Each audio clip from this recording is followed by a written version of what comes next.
두 번째 이유, 구속사적인 이유예요. 왜 홍해바다를 건너게 하셨을까? 아는 사람. 아는 사람. 나한테 설교를 계속 많이 들어온 오랫동안 신앙생활 한 분은 이거 대답, 내가 뭐 이거 한두 번 얘기한 거야. 사도 바울은 고린도전서 10장 1절에서 홍해바다 건너는 것을 뭘로 얘기하냐? 세례받음으로 얘기합니다. 내가 세례받는 분들 문답할 때 반드시 얘기를 하거든요. 세례가 뭐냐는 것을 홍해바다 건너는 것으로 설명을 하면 확실해지거든요. 세례가 뭡니까? 옛사람은 죽고 새사람으로 다시 태어났다는 표시가 세례예요. 그렇지 않습니까? 그러면 지금 이스라엘 백성들이 애굽에서 유월절 사건을 통해서 출애굽을 했어. 출애굽을 했지만 그들의 신분은 뭐예요? 도망자 노예예요. 왜 그래요? 그냥 해방하고 추격하는 사람이 없이 자유를 누렸다면 뭐 그냥 해방이죠. 해방 인민이 되는 거지. 그런데 지금 추격이 오잖아요. 그러니까 도망자 노예인 거야. 그들을 홍해바다 속에 수장시켜버리는 거예요. 옛사람을 죽여버리는 거예요. 그리고 이 홍해바다에서 세례를 통해서 살려내. 홍해바다에서 나올 때는 신분이 뭐가 돼? 하나님의 백성이 되는 거예요. 노예가 백성으로 바뀌어지는 거예요. 할렐루야? 구원이 여기까지 가는 거예요. 이해가 되시죠? 자, 이제 15장. 15장에 가면 모세의 노래가 나옵니다. 이 모세의 노래는 두 가지만 기억하면 돼요. 하나는 뭐예요? 하나님의 전능하심으로 우리를 구원하셨다. 두 번째는 뭐예요? 하나님이 이렇게 구원하신 이유는 우리를 자기의 기업으로 세우기 위함이다 하는 찬양을 해요. 그것만 기억하고 넘어갑니다. 자, 22절부터 보면 17장까지 네 가지 사건이 나와요. 그런데 22절을 같이 한번 읽어보겠습니다. 15장 22절 시작. 22절이 아닌가? 26절인가? 마라 사건. 예? 예.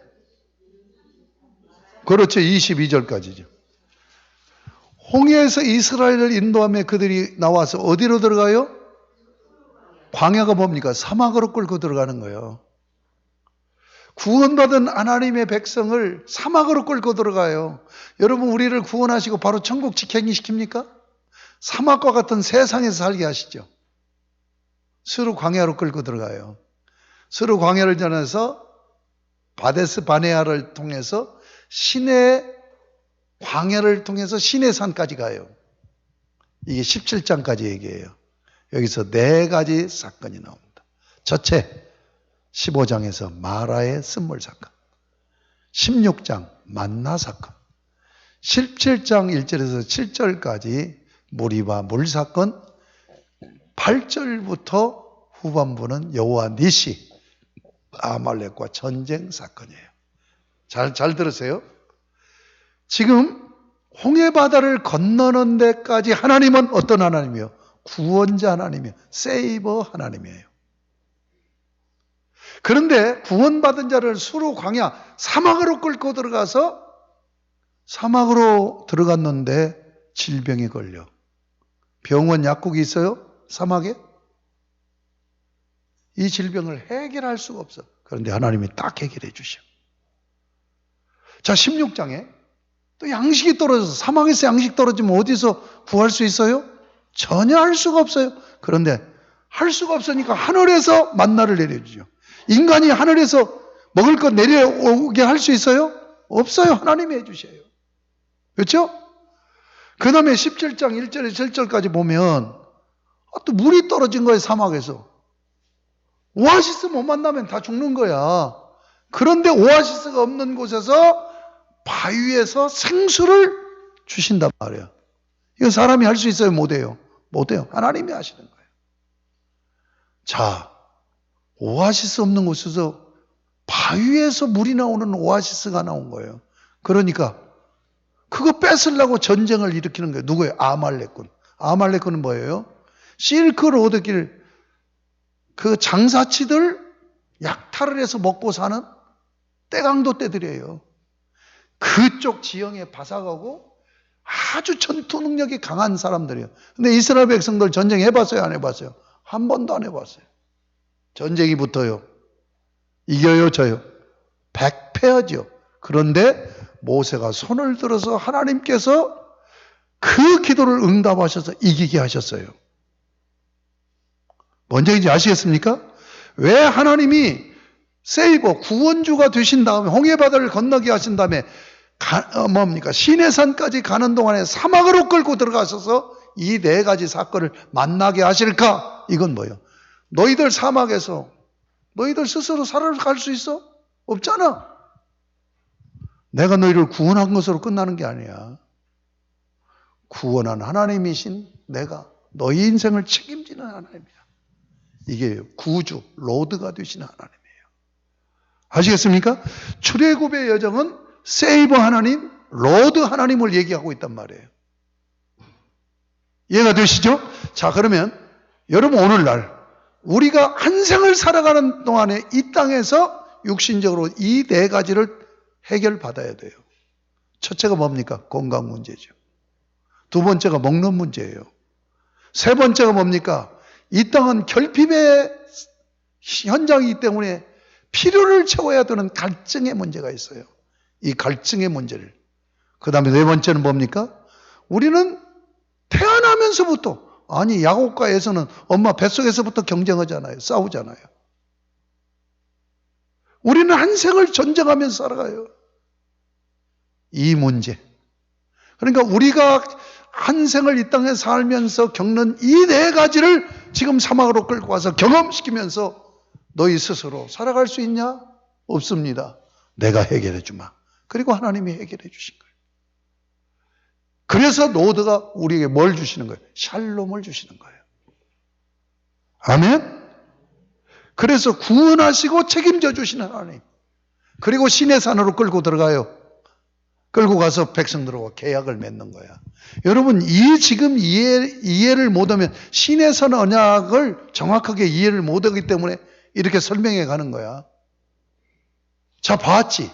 내가 너의 주군이고 너의 왕이 돼서 너의 안녕을 책임져 주지 않느냐? 예, 맞습니다. 그러면 너희 주군으로 왕으로 모시겠느냐? 예, 모실게요. 그래. 그러면 나를 왕으로 섬기는 법을 너희에게 가르쳐 주마. 그리고 10가지 조항을 내고 계약 맺자 하고 시내산 언약을 맺은 거예요. 이게 20장의 십계명이에요. 아시겠습니까? 그러니까 구원하신 하나님이 왕 되심을 보여주신 후에 하나님을 왕으로 섬기겠습니다. 그래, 왕으로 섬기려면 계약 맺자. 어떻게? 10가지 조항을 주면서 나를 왕으로 섬기는 조항이다 해서 십계명으로 시내산 언약을 맺게 되었다는 걸 잊지 마시기 바랍니다. 아멘? 조금만 더 하십시다. 이제 다 마쳐야 되니까. 이제 2부로 넘어가요. 언약. 그러니까 지금 출애굽과 전반부는 뭐예요? 출애굽과 시내산 언약이 어떻게 맺어지게 되었는가는 배경을 지금 공부한 거예요. 이게 지금 출애굽기 전반부예요. 그러면 출애굽기 후반부는 19장부터 진행됩니다. 19장부터 40장까지인데 19장에서 24장까지는 시내산 언약의 율법과 체계를 얘기해요. 이게 시내산 언약의 율법을 선포하고 언약 체계라는 역사가 24장까지예요. 그리고 25장부터 성막 계시가 이루어져서 40장까지 성막 완공이 이루어지는 얘기가 시내산 언약이라는 얘기예요. 자, 정리가 되셨습니까? 그러면 시내산 언약의 율법과 체결에 대해서 19장에서 24장까지를 간략하게 정리합니다. 19장은 뭐냐? 시내산 언약을 왜 맺는가? 시내산 언약의 성격을 얘기해요. 이것은 이제 다음 주에 이걸 구체적으로 얘기할 거예요. 그 다음에 20장은 시내산 언약 조항입니다. 십계명. 십계명이 어떻게 됐어요? 1계명, 3계명은 하나님 섬김이고 5계명, 10계명은 이웃을 섬기는 거죠. 이것을 적용하는 법. 1계명, 4계명을 적용하는 적용법이 뭐냐? 레위기서입니다. 그러므로 레위기서가 출애굽기 속에 포함된다고 그랬죠. 어디에 들어가느냐? 20장과 21장 사이에 들어가는 거예요. 레위기서가 1계명, 4계명을 적용하는 법이니까. 그 다음에 5계명에서 10계명을 적용하는 법은 출애굽기 21장, 22장, 23장. 이게 공동체 생활법이에요. 이걸 시민법이라고 얘기할 수 있어요. 그러니까 10계명을 적용하는 법이 1계명, 4계명은 제사법, 5계명, 10계명은 시민법으로 그렇게 이루어진단 말이에요. 그리고 24장에 계약 예식을 합니다. 자, 계약 예식하는 부분만 한번 살펴보겠습니다. 자, 5절, 24장 5절. 5절 읽어봐요. 시작. 크게 시작.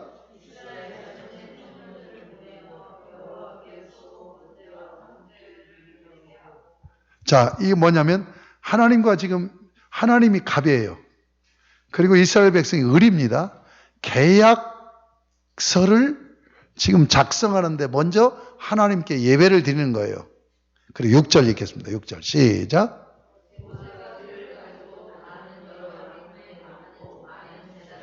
자, 제사를 지내려면 이제 짐승을 잡잖아요.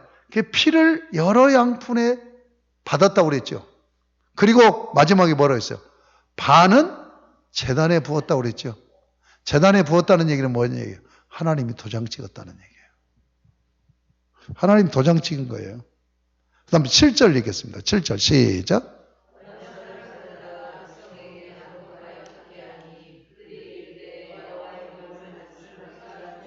자, 백성들에게 언약서를 낭독했어요. 언약서가 뭐예요? 십계명이란 말이에요. 이걸 낭독하니까 듣고는 이스라엘 백성이 우리가 말씀대로 준행하리이다. 이 얘기는 뭐예요? 나도 도장 찍겠습니다. 그 얘기죠. 그러니까 8절에 어떻게 했어요? 8절 읽어봐요. 시작. 예, 반절은 제단에 부어서 하나님이 도장 찍은 거고 반절은 백성들의 머리에 뿌려서 백성들이 도장 찍은 거죠. 여러분 계약서 쓸 때 중개인이 갑보고 도장 주세요. 여기 계약종 읽어보시고 계약서 도장 찍겠습니다. 예, 그러면 주세요 하고 도장 딱 찍어주고 그 다음에 을에게 이거 읽어보세요. 동의합니까? 예, 그럼 도장 찍을래요? 찍을 거예요. 그럼 도장 주세요 하고 꾹 찔러주잖아요. 지금 갑이 하나님이고 을이 이스라엘 백성이에요. 중개인은 누구예요? 모세예요. 그렇죠? 그래서 피를 반절은 제단에 부었다는 거 하나님이 도장 찍은 거예요. 그리고 나서 백성들에게 계약서 다시 확인시키는 거예요. 낭독해 주는 거예요. 그러니까 이 말씀대로 준행하겠습니다. 도장 찍겠습니다. 그러니까 백성들의 머리에 피를 뿌리는 것이 백성들이 도장 찍은 거란 말이에요. 이게 계약 예식이에요. 이해가 됩니까? 자, 그러면 언약의 구조를 지금 19장에서 24장까지 마쳤어요. 그 다음에 25장에서부터 성막 계시가 31장까지 이루어져요. 성경을 쭉쭉쭉 넘겨서 따라와야지요. 그냥 성경을 넘겨서 확인하면서 따라와도 잊어버리는데.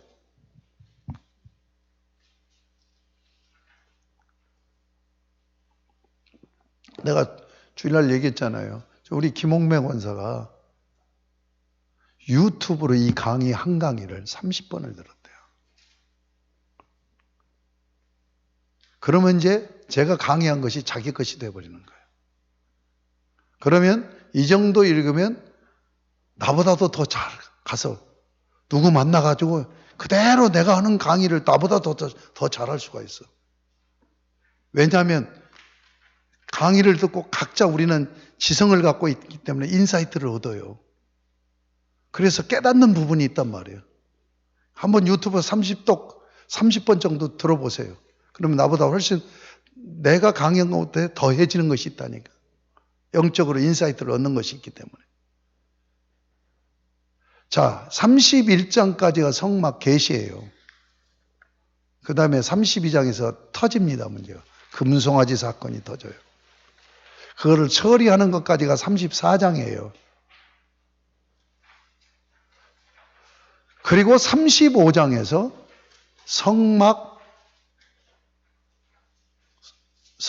성막을 뭐예요? 세우는 일이 시작돼요. 그래서 40장에서 성막이 완공이 되고, 그리고 성막 안에 여호와의 영광이 충만히 임하는 것을 이스라엘 백성들이 확인하는 것으로 40장이 끝나요. 자, 출애굽기서를 지금 전부 공부를 한 거예요. 그러면 이제 하나만 제가 문제 제기를 하면서 답을 드리고 마치겠습니다. 왜 시내산 언약에서 성막을 이렇게 중요시 여기느냐 하는 얘기예요. 시내산 언약을 맺는 언약은 19장에서 24장까지 5장밖에 안 돼요. 그런데 성막 계시에서 성막 완공하는 데까지는 그 금송아지 사건 32장, 30장, 33장, 34장 3장을 빼고 25장에서 40장까지면 몇 장이에요? 25장에서 40장까지는 몇 장이에요? 16장인데 3장 빼면 13장이죠. 그러니까 이 율법, 시내산 언약을 세우고 율법을 주면서 시내산 언약을 세우는 것에 3배 분량의 내용으로 성막에 대해서 중요히 여겨요. 자, 성막이 뭐 하는 곳이냐? 잘 들으세요. 성막의 구조부터 이해합니다. 성막이 나중에 성전이 되는 것 아시죠? 왜 성막으로 계시돼요? 이동을 해야 되니까 텐트로 한 거예요. 근데 가나안 땅에 들어가서 정착하니까 건물을 진 거예요. 그러니까 성막이 성전으로 되는 거예요. 그러면 이 성막은 구조가 어떻게 되어 있냐? 뜰이 있고 그 안에 성소가 있고 지성소로 되어 있어요. 그런데 뜰을 들어갈 때나 성소를 들어갈 때는 문이 딱 하나밖에 없습니다. 동편문이에요. 그러면 이건 뭘 얘기하는 거냐? 에덴 동산을 복원하는 거예요. 여러분 창세기 3장 24절에 보면 아담과 하와를 에덴 동산에 내쫓고 에덴 동편문을 두루두는 화영검으로 스랍 해서 어떻게 해요? 막아버리죠. 그러니까 성전 하나님의 임재 장소에 들어갈 수 없게 막아버린 거예요. 그래서 족장들이 하나님 앞에 제사할 때 어떻게 했어요? 하나님 앞에 나갈 성전이 없으니까 자기들이 임시적으로 단을 쌓고 제단을 쌓고 제사를 지낸 거죠. 지금도 그런 얘기를, 교회를 제단이라고 표현하는 사람이 있어요. 교회는 제단이 아니에요. 교회는 성전이에요, 성전. 에덴 동산이에요. 제단은요, 성전에 들어갈 수 없기 때문에 족장들이 하나님 앞에 나가기는 나가야 되는데 갈 수가 없으니까 다 임시 단을 쌓은 거예요. 그런데 하나님이 주권을 통치하는 시내산 언약으로 세워지는 이스라엘 나라가 세워지니까 이 나라에는 뭐예요? 하나님과 백성들이 만나야 되잖아요. 그렇죠? 그래서 에덴 동산을 복원해 준 것이에요. 그래서 에덴 동산 동문을 막아놨는데 하나님이 성막을 동문을 열어주고 하나님 앞에 나가게 한 거예요. 이해가 됩니까? 성막이 뭔가를 이해를 했어요?